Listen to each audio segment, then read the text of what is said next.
اهلا بكم في قناة حلو وحادق مع مريم. وحشتوني كتير جدا جدا. ان شاء الله النهاردة الحلو بتاعنا كيكة السحاب. كيكة السحاب كل المكونات بتاعتها على البارد، سهلة وبسيطة جدا واي حد يعملها، ولو عملتيها هتبقى ادمان. يلا بينا نشوف الوصفة بتاعتنا هنعملها ازاي. مكوناتها بسيطة جدا، يلا نشوف الوصفة. ومقاديرنا: معايا 4 معالق كبار من النشا، ومعايا معلقتين كبار من الكاستر، ومعايا هنا نص كوباية من السكر، وان شاء الله هسيب لكم المقادير في صندوق الوصف. ومعايا كيلو من اللبن.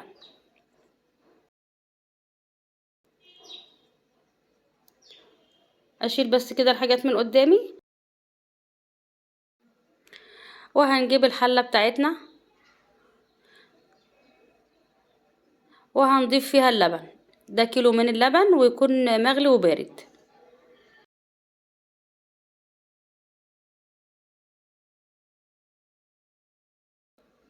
وبعدين هنزل هنا بنص كوباية السكر، هتساوي 100 جرام، وما تكترش عن كده. ومعايا هنا 4 معالق من النشا، مش مليانين قوي، تمام. ومعايا معلقتين من الكاستر، يعني الكاستر والنشا هيساوي 100 جرام. وهنقلبهم بالشكل ده على البارد، تمام. وهرفعهم على النار. انا رفعت الخليط بتاعي على النار وهستمر في التقليب علشان القوام يطلع معايا ناعم وكمان مفيهوش اي تكتلات. وهستمر في التقليب لحد ما المهلبية بتاعتنا تاخد القوام اللي انا عايزاه، تمام. واخر حاجة هضيف لها الفانيليا علشان ريحة الفانيليا ما تطرش، وكمان في نفس الوقت ما تمررش معانا. هقفل النار وهنشوف هنعمل ايه. هجيب بولة وهحط فيها المهلبية بتاعتي.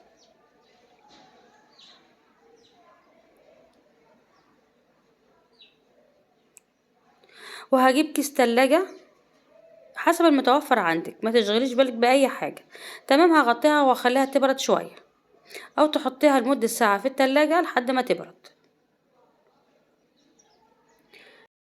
ولحد ما تبرد الكريمة بتاعتنا هنجهز الكريم شانتيه. معايا معلقتين كبار من السكر، والسكر ده حسب الرغبة. ومعايا هنا نص كوباية من المية. طبعا هنا لو الكريمة بتاعتك خام، لكن لو الكريمة بتاعتك فيها السكر مش هتضيفي السكر. ممكن كمان تحط كيسين من الاكياس اللي احنا بنشتريها، الواحد فيهم 40 جرام. انا هنا معايا كريم شانتيه خام. كريم شانتيه خام يعني خالي من السكر. طبعا المية مش كل الكريمة بتاخد الكمية اللي انت بتستعمليها. في كريمة حلوة وكريمة لا، حسب الكريمة اللي انت بتستعمليها. فانصحك ان انت تجيبي كريمة نظيفة علشان تديكي طعم كويس. خلاص انا ضربت الكريمة بتاعتي تمام كده. وهجيب المهلبية او الكاسترد او البودنج بتاعي، وهحطه في بولة كبيرة علشان البولة دي صغيرة. وهقولكوا هنعمل ايه بالظبط. شايفين الكريمة بعد ما بردت عملت ازاي؟ تمام كده. هنروح جايبين المضرب بتاعنا وهنضربها ضربة كويسة جدا لحد ما تهش معايا،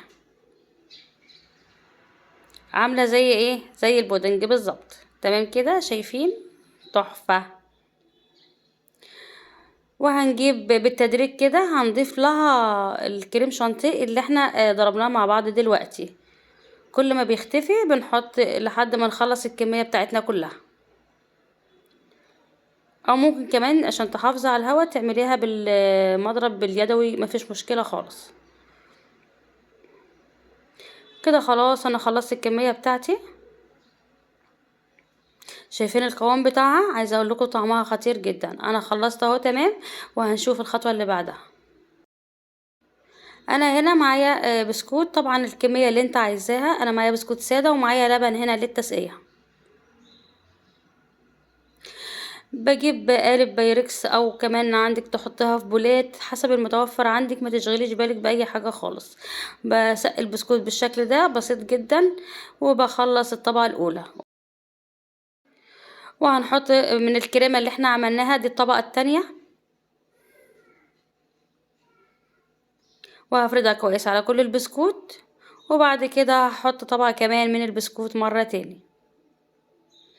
مفيش اسهل من كده. ولو بتعجبك وصفاتي اعملي لايك وشير وسبسكرايب علشان يوصلك مني كل جديد، وقولي بتتابعيني من انهي بلد، وكومنت محفز زي كده حلوة علشان يشجعني. اتمنى وصفاتي تكون بتعجبكم، ولو عايزين اي وصفة اكتبولي في الكومنتات بتاعتكم وانا اعملها لكم فورا. وهحط الطبقة التانية وهفضل اكرر طبعا على حسب اللي انت عايزاه. انا هنا هعمل 3 طبقات بس. لو حابة تعمليها في بولات او كاسات طبعا براحتك خالص، بس عايزة اقولك لو عملتيها والله هتبقى ادمان. والبسكوت المكسر بحطه في النص او في الجوانب حسب المتوفر عندك. ودي تعتبر اخر طبقة بالنسبة لي. هحط الكريمة بتاعتي، ولو فاض منك حاجة ممكن تحطيها في بولة او تحطيها في كوباية طبعا، هتبقى جميلة جدا. كده خلاص انا خلصت. هحاول اسوي الوش على قد ما اقدر علشان لما نحط الشوكولاتة بتاعتنا تبقى وشها متساوي. وهندخلها التلاجة لحد ما تسقع معانا شوية، وهنشوف الخطوة اللي بعدها. هنعمل طبعا هنا جناش. معايا 100 جرام من الشوكولاتة الخام، ومعايا 50 جرام من اللبن، ومعايا هنا 50 جرام من الزبدة او معلقة كبيرة. تمام. اللبن هنا طبعا بيبقى مغلي، وبضيف الشوكولاتة، وبعد كده بحط عليها الزبدة بتسيح بدرجة حرارة اللبن. الناس اللي بترفع الشوكولاتة على النار بتقطع معاها او بتتحرق منها او بتشيط منها. طبعا ده غلط جدا. الشوكولاتة بتاعتنا حساسة جدا. تمام كده. بنسخن اللبن بتاعنا وبنضيف الشوكولاتة، وده الجناش بتاعنا، ومعلقتين الزيت هما اللي بيدوهم اللمعة بتاعتنا. شايفين شكله خطير جدا. تمام. هنحطه على وش الصينية بتاعتنا. هنا مش هنستعمل معلقة، علشان لو استعملت المعلقة الشوكولاتة هتختلط بالمهلبية بتاعتك. فعشان احافظ على شكلها فانا يدوب بس ههزها هزة خفيفة جدا. ولازم يكون الجناش بتاعك دافي علشان الشوكولاتة بتاعتك ما تقفش منك. انا بهزها بالشكل ده. كده خلاص ظبطت معايا، وهدخلها التلاجة لحد ما تسقع معايا، يعني ساعتين 3. بتبقى حلوة اوي ان شاء الله.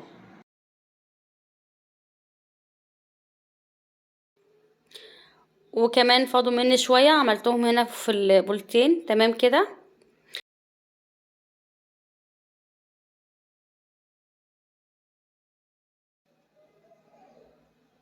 لو حابة تعملي في كوبايات او كاسات براحتك خالص، مفيش مشكلة.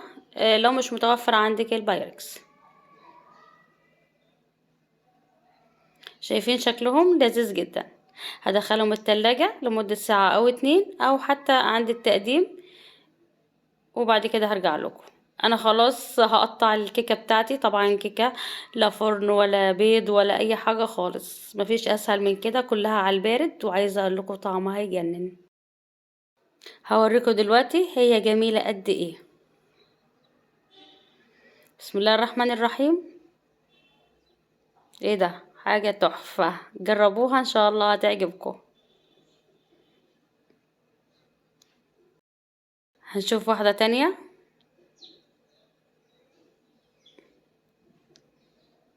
حاجة كده بتدوب في البق. جربوها وان شاء الله تعجبكم. ولو عجبكم الفيديو ما تنسونوش في اللايك والشير والسبسكرايب علشان يوصلك منه كل جديد. شايفين مش قادرة اقاوم من جمالها.